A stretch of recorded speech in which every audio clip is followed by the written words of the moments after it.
So ayan na guys, for today's video mag-symbol tayo ng Dragmat Carrier mounted to Sandro.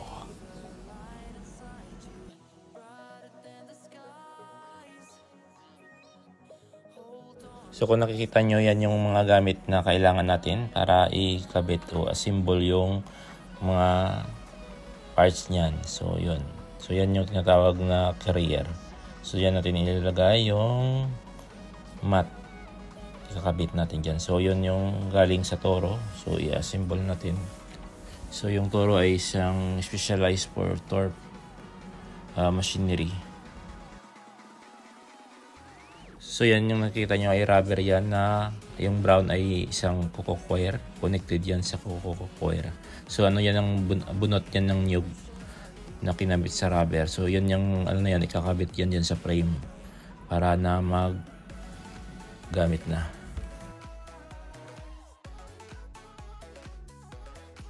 So ayan na, buo na. So ayan yung itsura niya.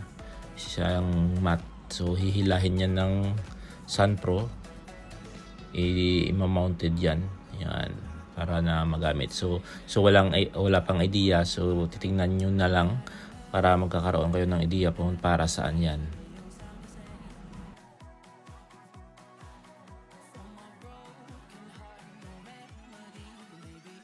So ang kagandahan lang kasi madali siyang ikabit at saka tanggalin. So yan.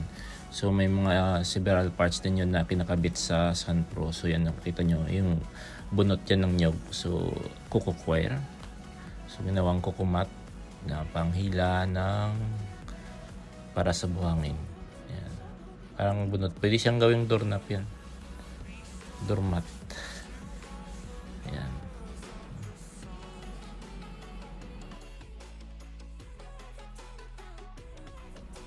So yan na, nakabit na. So yan yung itsura niya. So bali, pagka pinandar mo yung Sunpro, i-on mo lang, bababa yan. So tapos hihilahin niya. Yan, para yung pang purpose ay pang punas ng buhangin sa damo. Yan lang, di ba? Madali lang siyang ikabit. Yung ibaba mo lang yan, madali mo rin siyang ibaklasin.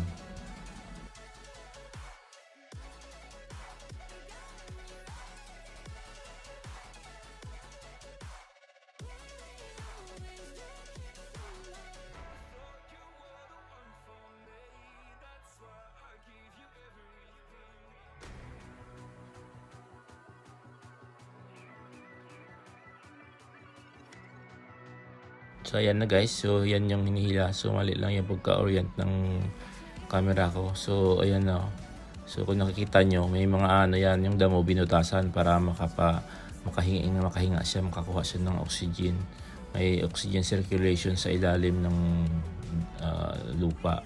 So ayan, nilalagyan ng buhangin. So pagka nilagyan siya ng buhangin, kailangan imat para na bumaba yung buhangin. So yun yung purpose niya, para i-push niya yung buhangin sa ilalim, sa may butas.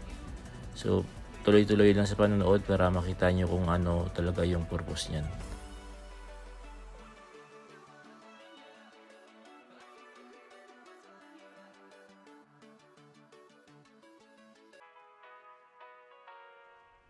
So ayan guys, pagkatapos ng Pro Core, yung core pala na tawag ay may butas yan. So pagkatapos noon ng proseso na yon, nilalagyan ng buhangin.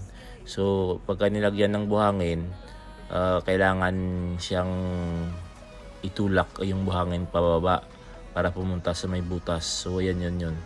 So yung pinaka purpose niya ay yung gawing siyang mat, parang pangpunas na ihulog yung buhangin sa may butas para na magsarado ulit.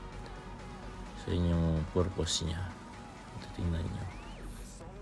So bali, kung wala kang idea, balikan mo na lang yung mga video ko sa ilalim para makita mo kung ano yung purpose niyan. So marami pang video dyan na may explanation ng ganyan. So ayan, maganda, diba? Maganda siya, mabilis siya nga i-trabaho. Ayan. So kung gusto mo pang maraming matutunan, balikan mo lang yung video sa ibaba. Pinapaliwanag ko yung iba dyan na bakit namin binutasan o para saan yan. Salamat!